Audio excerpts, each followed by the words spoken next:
పెద్ది కోసం ఆలోచించి శైలుని మళ్ళీ తన పుట్టింటికి తిరిగి తీసుకువెళ్ళి దింపేసిన కేశవ.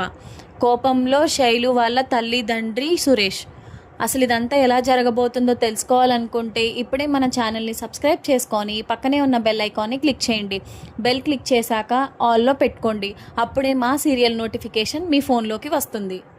శైలు వాళ్ళ తల్లి వరాలు ఎంతో నచ్చ చెప్తుంది శైలుకి.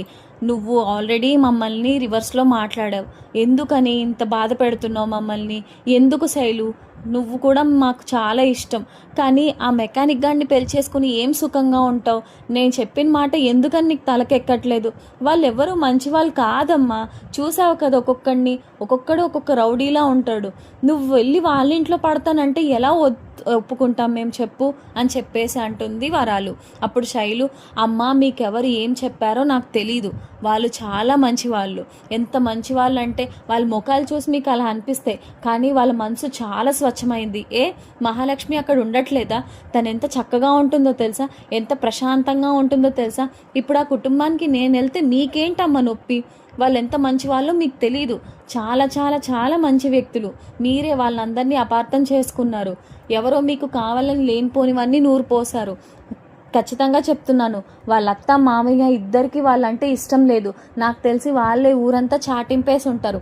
మొన్న గొడవప్పుడు కూడా నువ్వు చూసావు కదా, వాళ్ళ అమ్మాయే వాళ్ళ వైపు ఉండి నించొని వీళ్ళంతా చాలా మంచోరు, మా బావ వాళ్ళందరూ చాలా చాలా మంచోళ్ళు, మా అమ్మ మా నాన్నే కావాలని వీళ్ళని ఇలా ఇరికిస్తున్నారు అని చెప్పేసి వాళ్ళ సొంత అమ్మాయే వాళ్ళ వైపు రాకుండా పోయింది. చూసావా, వాళ్ళు ఎంత మంచోళ్ళో ఆ గొడవలోనే మీకు అర్థం అవ్వాలమ్మా, ఇంత మించి నేనేం చెప్పలేను. నాన్న, నాకు మీ ఇద్దరన్నా చాలా ఇష్టం, పెంచారు పోషించారు, సరే కాదనట్లేదు, కానీ నేను ప్రేమించిన అబ్బాయి చాలా మంచోడు నాన్న, తను చాలా మంచోడు, నేను చేసుకుంటే కేశవాన్ తప్ప ఇంకెవరిని పెళ్లి చేసుకోను, లేదు అంటే చెప్పండి, ఇంకా నా ముఖం కూడా మీకు చూపించను అని చెప్పేసి అంటుంది.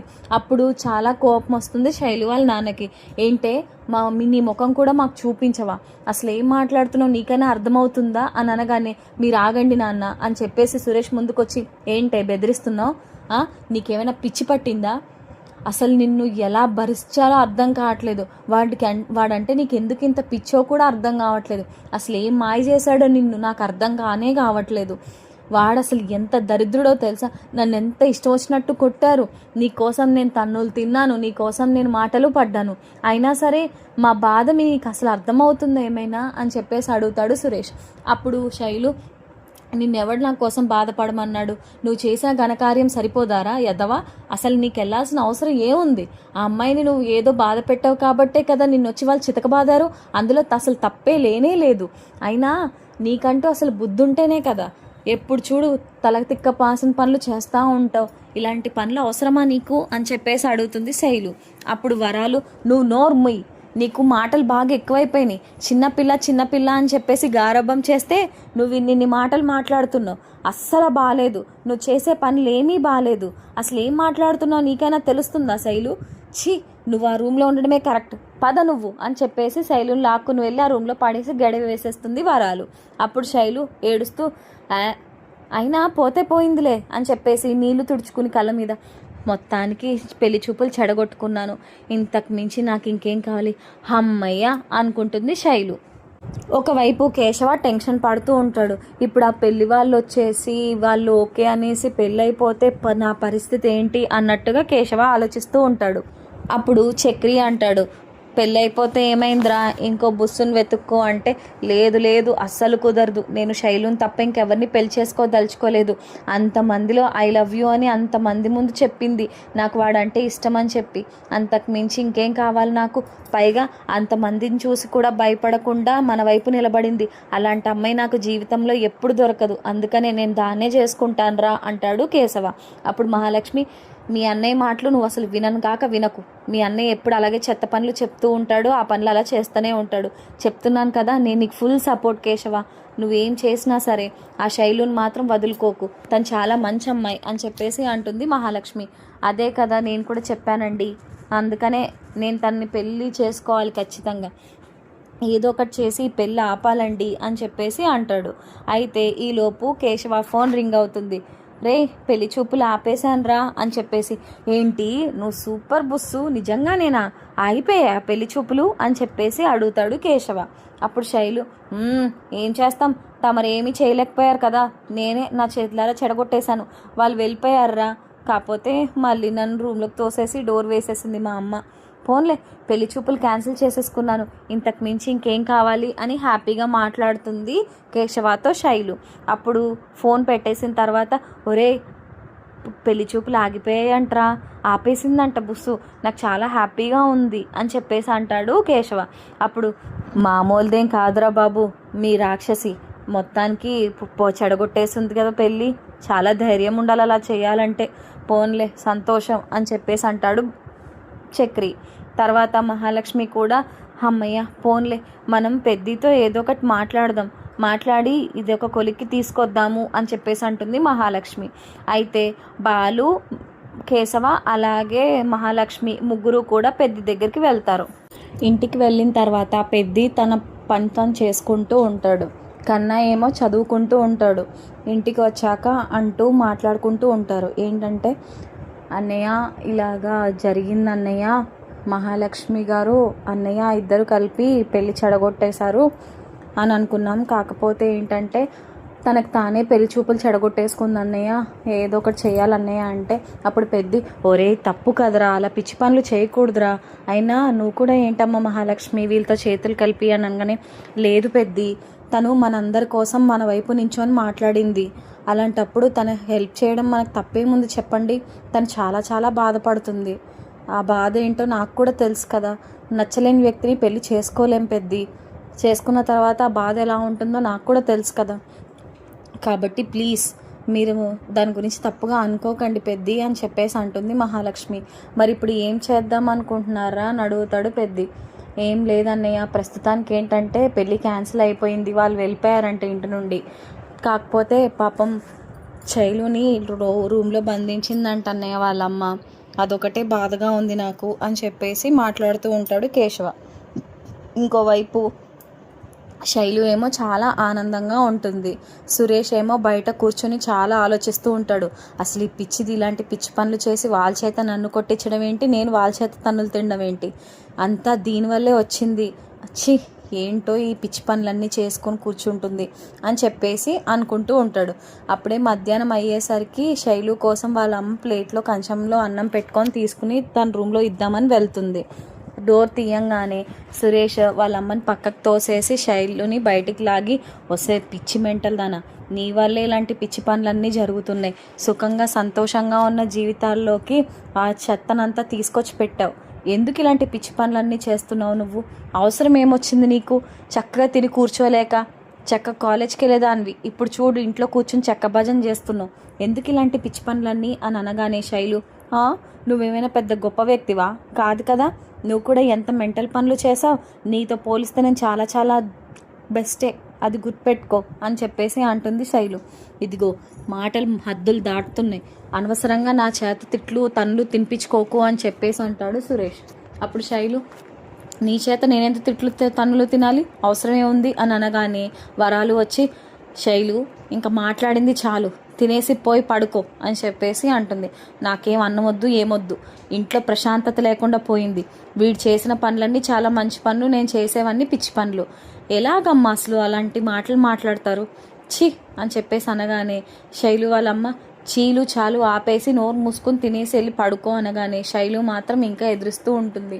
మీరు చేసిన పిచ్చి పనులకి నేను సంజాయిషి చెప్పుకోవాల్సి వస్తుంది, మీరు అసలు నా జోలికి రాకండి, నేను కేశవన్ తప్ప ఎవరిని పెళ్లి చేసుకోను, కావాలంటే ఇలా ఉండిపోతాను తప్ప నేను మాత్రం ఎవరిని పెళ్లి చేసుకోను అనగానే వరాలుకి కోపం వచ్చి శైలుని ఒక దెబ్బేస్తుంది. అప్పుడు శైలు వాళ్ళ నాన్న అంటాడు, నీకు చేతులు బాగా లెగుస్తున్నాయి, ప్రతిదానికి కొడతావేంటి, మామూలుగా మాట్లాడి చెప్పకుండా ఇలాగే దీన్ని బాధ పెడుతున్నావు, విపరీతంగా కొడుతున్నావు, ఎందుకు అలా కొట్టుకోవడం, అది బయటది ఎవరైనా మన పిల్లే కదా, మనం కాకపోతే ఇంకెవరికి చెప్పుకుంటుంది, మనం కాకపోతే ఇంకెవరు చెప్తాం దానికి, ఎందుకని విపరీతంగా కొడుతున్నావు అని చెప్పేసి అంటాడు శైలు వాళ్ళ నాన్న. అప్పుడు వరాలు, కొట్టక ముద్దు పెట్టుకుంటారా, దీన్ని చేసే పనులేంటండి, అలా ఎదురు సమాధానం చెప్తూ కూర్చుంటే ఎలా కుదురుతుంది, పిచ్చేమైనా పట్టిందా దీనికి అనగానే, అవును నాకు పిచ్చే పట్టింది, నేను ఇంకొక క్షణం కూడా ఇంట్లో ఉండను, నా బ్యాగ్ తీసుకొని నేను కేశవ వాళ్ళ ఇంటికి వెళ్ళిపోతాను, నన్ను మీరేం వెతకాల్సిన అవసరం లేదు, నా దగ్గరికి రావాల్సిన అవసరం లేదు అంటుంది. ఎక్కడ పోతావే నువ్వు, ఎక్కడ పోతావు, నువ్వు ఎక్కడికి వెళ్ళలేవు అని చెప్పేసి అంటుంది. ఎందుకు వెళ్ళలేను అని చెప్పేసి వరాలుని తోసేసి శైలు తన బ్యాగ్ సర్దుకొని నేను ఇంక ఇంట్లో ఒక్క క్షణం కూడా ఉండనని బయటికి వచ్చేస్తుంది. ఆ వెనకాలే వరాలు అలాగే శైలు వాళ్ళ నాన్న ఇద్దరు పరిగెత్తుకుంటూ వస్తారు. వస్తే పిచ్చి పనులు చేసింది చాలు, ఇంకా మూసుకొని ఇంట్లోకి పద అని చెప్పేసి అంటే నేను రాను, మీరు నన్ను నా బుర్ర తింటున్నారు, ప్రశాంతంగా ఉంటున్నాను నేను, మీరేమో రోజు నన్ను ఏదో ఒక టార్చర్ పెడుతున్నారు, నేను ఉండలేను, పైగా ఊరికూరికి కొడుతున్నారు నన్ను, నేను పెద్దదాన్ని అయ్యాను, నాకు నచ్చిన వాడిని నేను ప్రేమించుకునే హక్కు నాకుంది, అంతే తప్ప ఆఖరికి ఇంట్లో కూడా నేను ఏమీ చెప్పకుండా లేను, మీకు అన్నీ తెలిసి కూడా ఇంత బాధ పెడుతున్నారు నన్ను, ఇదేమైనా బాగుందా, నేను న్యాయం వైపే మాట్లాడతాను, వాళ్ళు తప్పు లేదు కాబట్టి వాళ్ళ వైపు మాట్లాడాను, మీరే కదా తప్పు చేశారు, అందుకనే కదా మీ వైపు నేను మాట్లాడలేదు, అంతే తప్ప అందులో నా తప్పేముంది, ప్రతి దానికి నన్ను ఇష్టం వచ్చినట్టు కొడుతున్నావు తిడుతున్నావమ్మా నువ్వు, దాంతోడు వీడొకడు సన్యాసి నా బుర్ర తింటున్నాడు, చిచ్చి వీడు నా అన్నయ్య అని చెప్పుకోవడానికి నాకు చిరాగ్గా ఉంది, ఇంకా నేను ఒక్క క్షణం కూడా ఇక్కడ ఉండను అని చెప్పేసి బ్యాగ్ పట్టుకొని వెళ్ళిపోతుంది శైలు. అప్పుడు వరాలు ఒసే ఆగవే, పిచ్చి పనులు లాంటివి ఏం చేయకే, ఇలా రావే అని అరుస్తూనే ఉంటుంది రోడ్ మీద. చుట్టుపక్కన ఉన్న వాళ్ళందరినీ చూసి ఇదేం వింత, ఇదేం అమ్మాయి, హై బాబోయ్ ఇలా ఉందేంటి అమ్మాయి అని చెప్పేసి మాట్లాడుకుండడం చూసి వరాలుకి చాలా బాధగా ఉంటుంది. ఛీ ముద నష్టపుదన, నా కడుపుని చెడబుట్టావు కదే అని ఏడ్చుకుంటూ లోపలికి వెళ్ళిపోయి శైలు వాళ్ళ నాన్న వరాలు అలాగే సురేష్ ముగ్గురు కూడా చాలా బాధపడుతూ ఉంటారు. అది చూసి చుట్టుపక్కల వాళ్ళు ఇలాంటి అమ్మాయి ఏంటి, ఇంత దారుణంగా ఉందేంటి అమ్మాయి, ఇలాంటి పనులు చేస్తే పాపం ఎవరికైనా బాధే కదా, ఇలా కానీ ఎలా పెంచారు అమ్మాయిని అని చెప్పేసి నానా మాటలు అనుకుంటూ ఉంటారు. పాపం వరాలు ఏమో నెత్తినోరు బాదుకుంటూ ఉంటుంది, ఏంటో ఇలా చేసింది పిల్ల, ఏం చెప్పాలి పిల్లకి అనుకుంటూ. మరోవైపు శైలు తన బ్యాగ్ పట్టుకొని కేశవ ఇంటికి వచ్చేస్తుంది. అక్కడేమో శైలు గురించి మాట్లాడుకుంటూ ఉంటే ఈలోపు శైలునే ఇంటికి వచ్చేస్తుంది. అదేంటి నువ్వేంటి ఇక్కడికి వచ్చావు అని అడుగుతాడు కేశవ. అప్పుడు శైలు మరి ఇక్కడికి రాక ఇంకెక్కడికి వెళ్తాను, నాకు ఆ ఇంట్లో నచ్చట్లేదు, ఇష్టం వచ్చినట్టు కొడుతున్నారు తిడుతున్నారు, నాకు అసలు ఉండబుద్ధి కూడా అవ్వలేదు, అందుకే నేను ఇక్కడికి వచ్చేసాను, నీ ఇంటికి కూడా రాకుండా ఎక్కడికి పోను నేను అని చెప్పేసి అడుగుతుంది. అప్పుడు మహాలక్ష్మి నువ్వు ఇక్కడ కాకుండా ఇంకెక్కడికి వస్తావు శైలు, ఏం పర్వాలేదు, మంచి పని చేసావు ఇక్కడికి వచ్చి అని అంటుంది.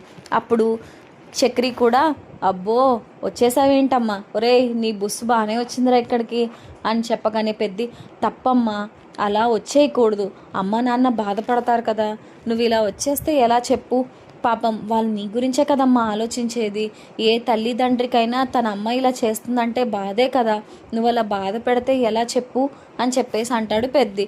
అలా కాదండి, నేను మామూలుగానే వీడిని ప్రేమిస్తున్నానని చెప్పినా సరే సరే అని ఏం మాట్లాడుకోకుండా ఉండమ్మా అనేసి నన్ను ఇష్టం వచ్చినట్టు తిడుతున్నారు కొడుతున్నారు, నానా మాటలు అంటున్నారు, ఇదేమైనా బాగుందా మీరే చెప్పండి అనగానే పెద్ది నువ్వుండు నేను మాట్లాడతాను కదా, నువ్వేం మాట్లాడకు అని చెప్పేసి అంటుంది మహాలక్ష్మి పెద్దితో.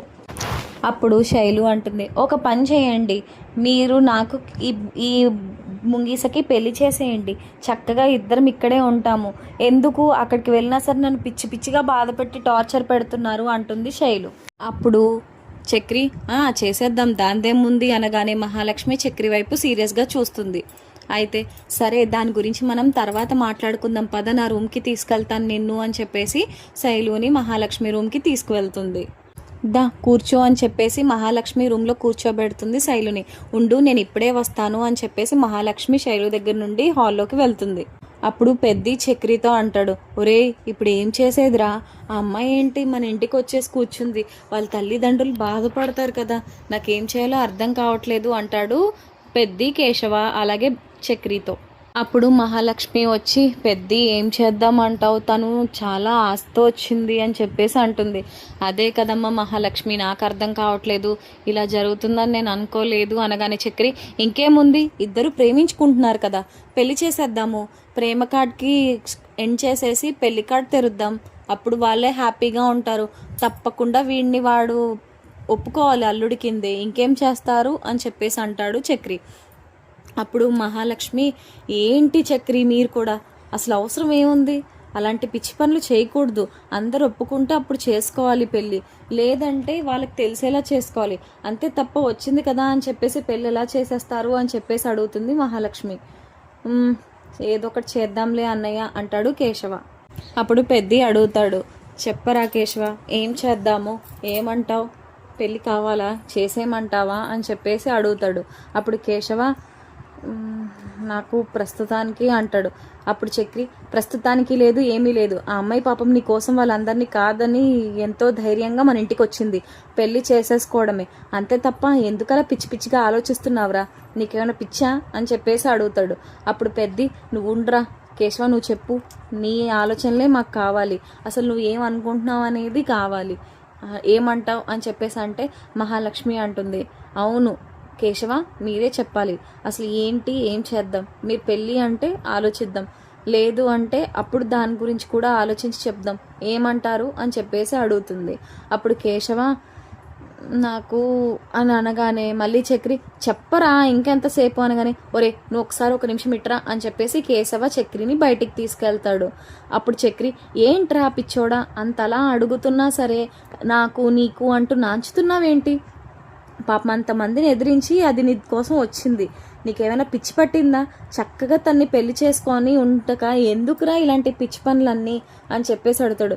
ఒరే అలా కాదురా, ఆలోచించుకున్నాను, యాక్చువల్గా నాకు తన్ని పెళ్లి చేసుకోవడంలో ఎటువంటి బాధ లేదు, తనంటే నాకు చాలా ఇష్టం, నాకు మొన్న గొడవల్లోనే అర్థమైపోయింది, కానీ అన్నయ్య పెళ్లి చేసుకోకుండా నేను తినని ఇంట్లో ఎలా ఉంచుతాను, నేను ఎలా పెళ్లి చేసేసుకుంటాను, పాపం అన్నయ్య మన కోసం ఎన్ని త్యాగాలు చేశాడు, ఎంతమందితో మాటలు పడ్డాడు, అలాంటిది అన్నయ్య పెళ్ళి అవ్వకుండా నేను తన్ని ఇంట్లో ఎలా ఉంచుతానురా, అది చాలా తప్పు అనగానే చక్రి ఒరే అలా కాదురా, పాపం తను ఎంతో ఎంతో ఆశతో వచ్చింది కదరా, పాపం ఏమనుకుంటుంది, ఇదంతా జరిగిన తర్వాత తను ఏమనుకుంటుంది చెప్పు, నువ్వు మళ్ళీ కాదు కూడదు అంటే తను ఎంత బాధపడుతుంది, అన్నయ్య గురించి మనం మాట్లాడదాం, కాకపోతే శైలుని అలా బాధ పెట్టడం తప్పు కదా అని చెప్పేసి అంటాడు చక్రి.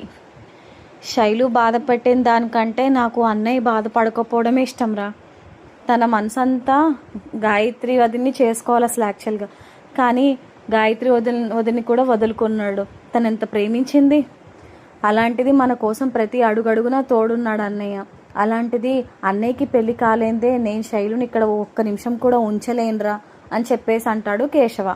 అయితే చక్రి సరేరా నీ ఇష్టం, శైలితో మాట్లాడాల్సిన బాధ్యత నీదే, ఆలోచన అయితే బాగుంది, కానీ శైలు మనసులో కూడా ఏముందో ఒకసారి ఆలోచించు అని చెప్పేసి అంటాడు. అప్పుడు మహాలక్ష్మి శైలుతో మాట్లాడుతుంది. శైలు మరి ఏంటి పరిస్థితి, ఎలా ఉంది, ఇప్పుడు నువ్వు ఎలా వెళ్తావు, నీకు కేశవ అంటే ఇష్టమేనా, అసలు ఏం మాట్లాడదాం అనుకుంటున్నావు అని చెప్పేసి అంటే, ఏం మాట్లాడడం ఏముంది, ఇంట్లో నన్ను చావగొడుతున్నారు, ఎంత టార్చర్ చేస్తున్నారో తెలుసా, అందుకే వాళ్ళ పోరు పడలేక నేను ఇక్కడికి వచ్చేసాను, ఇంకా కేశవాన్ని పెళ్లి చేసుకొని శుభ్రంగా ఇక్కడే ఉండిపోతాను నేను నీతో పాటే అని చెప్పేసి అంటుంది. నీకు ఇష్టమైనట్టు నువ్వు పెళ్లి చేసేసుకుంటున్నావు, కానీ మీ అమ్మా నాన్న ఉండి అక్షింతలు వేస్తే అది ఎంత బాగుంటుందో తెలుసా, నువ్వు ఆలోచించు ఒకసారి, ఎంత సంతోషంగా ఉంటారో వాళ్ళు కూడా అని చెప్పేసి అంటే, నాకు వాళ్ళ సంతోషం చాలా ఇంపార్టెంట్ సరే, కానీ నాకు నచ్చలేని పెళ్లి సంబంధం తీసుకొస్తే వాడినే చేసుకో అంటూ కూర్చుంటే నేను ఏం సమాధానం చెప్తాను, మీరే చెప్పండి, అయినా నన్ను అంత ఫోర్స్ చేయడం అంత అవసరమా చెప్పండి, అదే నాకు అస్సలు నచ్చట్లేదు అని చెప్పేసి అంటుంది మహాలక్ష్మితో శైలు. అయితే లోపలికి వచ్చిన కేశవ అలాగే చక్రి, అన్నయ్య ఇప్పుడప్పుడే నేను పెళ్లి చేసుకొని తన్ని నేను తీసుకువెళ్ళి తన ఇంట్లో దిగబెట్టి వాళ్ళతో నేను నచ్చ చెప్తాను అని చెప్పేసి అంటాడు కేశవ. అప్పుడు పెద్ది, ఒరే ఇప్పుడు మళ్ళీ నువ్వు వాళ్ళ ఇంటికంటే పెద్ద గొడవ అవుతుందేమోరా అని అడుగుతాడు. ఏం పర్వాలేదన్నయ్య, నేను వాళ్ళ కుటుంబంతో నచ్చ చెప్తానులే, నువ్వేమీ బాధపడకు, నేను మాట్లాడతాను వాళ్ళతోని, నువ్వేమీ ఆలోచించకన్నయ్య, నేను శైలితో మాట్లాడుకుంటాను, నువ్వేమీ ఆలోచించకు, అలాగే నువ్వేమీ బాధపడకు అని అంటాడు కేశవ. ఒరే జాగ్రత్తగా చెప్పరా, తన మనసు నొచ్చుకుంటుందేమో అంటే, నేను చూసుకుంటానులే అన్నయ్య అంటాడు కేశవ. అప్పుడు తలుపు తడతాడు. శైలు డోర్ తీస్తుంది. శైలు మనం బయటికి వెళ్దాం వస్తావా అని చెప్పేసి అడుగుతాడు. సరే నేను వస్తాను అని చెప్పేసి అంటుంది శైలు. బ్యాగ్ తీసుకొని శైలుని తీసుకొని కేశవ బయటికి తన్ని బయట తిప్పుతూ ఉంటాడు. బయట తిప్పుతూ పార్క్ దగ్గరికి వెళ్ళి ఇద్దరు కూర్చొని ఉంటారు. ఏంట్రా ఇప్పుడు బయటకు తీసుకురావాలనిపించిందారా ముంగీసా అని అడుగుతుంది శైలు. లేదు బుస్సు, నీతో కొన్ని మాటలు చెప్పాలి, నువ్వు అర్థం చేసుకుంటావని అనుకుంటున్నాను అంటాడు కేశవ. అప్పుడు ఏంట్రా అది అని అడుగుతుంది శైలు. ఏం లేదు బుస్సు, మా అన్నయ్య గురించి చెప్పాలి నీకు. మా అన్నయ్య చాలా మంచివాడు.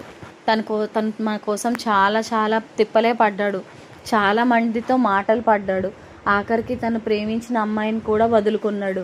అలాంటి వ్యక్తికి ఇంకా పెళ్ళవలేందే నేను ఇంట్లో నిన్ను ఉంచలేను. చక్రి అంటావా, చక్రికి అలా పెళ్ళి అయిపోయిందంతే, తప్పక చేసుకోవాల్సి వచ్చింది కాబట్టి మహాలక్ష్మి గారు మా ఇంట్లో ఉన్నారు. కానీ అందరూ చూస్తూ అందరూ ఉన్న సమక్షంలోనే నేను పెళ్లి చేసుకోవాలనుకుంటున్నాను. పైగా మీ అమ్మ నాన్న ఒప్పుకునేలాగా చేసుకుంటే అప్పుడు అందరూ సంతోషంగా ఉంటారు. ముందు మా అన్నయ్యకి పెళ్ళైన తర్వాత అప్పుడు మనం పెళ్లి చేసుకుందాం, అది బాగుంటుంది. నువ్వు నా మాట వింటావని అనుకుంటున్నాను, కానీ నువ్వేమనుకుంటావు అన్న టెన్షన్ కూడా నాకుంది అనగానే శైలు, నాకేం బాధ లేదురా, కాకపోతే ఏంటంటే మా ఇంట్లో టార్చర్ పడలేక మీ ఇంటికి రావాల్సి వచ్చింది. ఏం చేస్తాను, వాళ్ళు ఎంత టార్చర్ పెడుతున్నారో నీకేం తెలుసు. మా వాడైతే రోజు నాకు కావాలని గొడవ పడుతున్నాడు నాతో. మా అన్నయ్యకి అసలు ఆ మాత్రం బుద్ధి లేదా? మీ వదిన ఎంతో మాట్లాడినాడు. ప్లీజ్ నువ్వు మాత్రం మళ్ళీ వాడితో గొడవ పడకు, అది భరించలేకపోతున్నాను నేను ఆ టార్చర్ ఇంట్లో. మా అమ్మ కూడా అంత ఇష్టం వచ్చినట్టు కొడుతుంది, వాళ్ళతో పడలేకే నేను ఇంకొచ్చేసాను రా. సరే, మీ అన్నయ్య మంచివాడు కాబట్టి నేను కాదన్ను, తన పెళ్ళి అయ్యాకే మన పెళ్ళి, నేను ఒప్పుకుంటాను సరే. కానీ నన్ను ఎప్పుడు ఏనాటికి వదలను, వేరే అమ్మాయి వైపు కూడా కన్నెత్తి చూడను అని చెప్పేసి నువ్వు నాకు ప్రామిస్ చేస్తేనే అని అంటుంది శైలు. చీ నోర్మి బుస్సు, నువ్వు కాకపోతే నా జీవితంలోకి ఇంకెవరు వస్తారు? ఎప్పటికైనా సరే నువ్వే నా పెళ్ళానివి, నేనే నీ మొగుడిని, అది మాత్రం గుర్తుపెట్టుకో. నిన్ను ఎట్టి పరిస్థితుల్లో నేను వదులుకోలేనే అంటాడు కేశవ శైలుతో. అప్పుడు శైలు చాలా ఆనందంతో ఇంకేం కావాలరా నాకు అని చెప్పేసి కౌగిలించుకుంటుంది. సరే నేను చెప్పినట్టు చేస్తావా నువ్వు అని అడుగుతాడు కేశవ శైలుని. అప్పుడు శైలు చేస్తానురా, ఏంటి చెప్పు అంటే, ప్రస్తుతానికి నువ్వు మీ ఇంటికి వెళ్ళిపో, మీ ఇంటి వాళ్ళతో నేను మాట్లాడతాను, ఆ తర్వాత ఏం జరుగుతుందనేది చూసుకుందాం అని చెప్పేసి అంటాడు. అప్పుడు శైలు, ఒరే ఇంటికి వెళ్తే నన్ను చంపేస్తున్నారా అని చెప్పేసి నేను మాట్లాడతాను కదా, నేను చెప్తాను వాళ్ళతో, నీ మీద చేయి కూడా వేయరు, నేను మాట్లాడతాను వాళ్ళతో అని గట్టిగా చెప్తాడు కేశవ శైలుతో. నువ్వు నా తోడుగా ఉంటావని నేను ఓకే చెప్తున్నాను, సరే ఇంటికి వెళ్ళిపోదాంలే, నన్ను తీసుకెళ్ళి నువ్వే ఇంటి దగ్గర దిగబెట్టు, కానీ ఇద్దరం ఎప్పటికీ విడిపోకూడదు, అది గుర్తుపెట్టుకో అని చెప్పేసి అంటుంది. తప్పకుండా అస్సలు విడిపోము, మనమంతా చక్కగా ఉంటాము, చెప్తున్నాను కదా, అందరినీ ఒప్పించి ఎవరిని నొప్పించకుండా పెళ్లి చేసుకునే బాధ్యత మనది, మనిద్దరం అందరినీ ఒప్పించి చేసుకుందాం, నువ్వు ఏ బాధ పడకు సరేనా అని చెప్పేసి అంటాడు కేశవ. అప్పుడు శైలు థ్యాంక్ యూ రా ముంగీసా అని గట్టిగా కౌగిలించుకుంటుంది. కేశవకు కూడా చాలా ఆనందంగా కౌగిలించుకుంటాడు శైలుని. బ్యాగ్ పట్టుకుని శైలు చేయి పట్టుకొని కరెక్ట్గా వరాలు ఇంటి ముందే నించుంటారు ఇద్దరు. మరి వరాలు అలాగే శైలు వాళ్ళ నాన్న సురేష్ ఏమంటారు? శైలుని మళ్ళీ ఇంట్లోకి రానిస్తారా? అసలు ముందు ఏం జరగబోతుందో తెలుసుకోవాలనుకుంటే ఇప్పుడే మన ఛానల్ని సబ్స్క్రైబ్ చేసుకోండి. సబ్స్క్రైబ్ చేసుకొని పక్కనే ఉన్న బెల్ కొట్టి పైన ఆల్ క్లిక్ చేయండి, అప్పుడే మా సీరియల్ నోటిఫికేషన్ మీ ఫోన్లోకి వస్తుంది. Thank you so much for watching.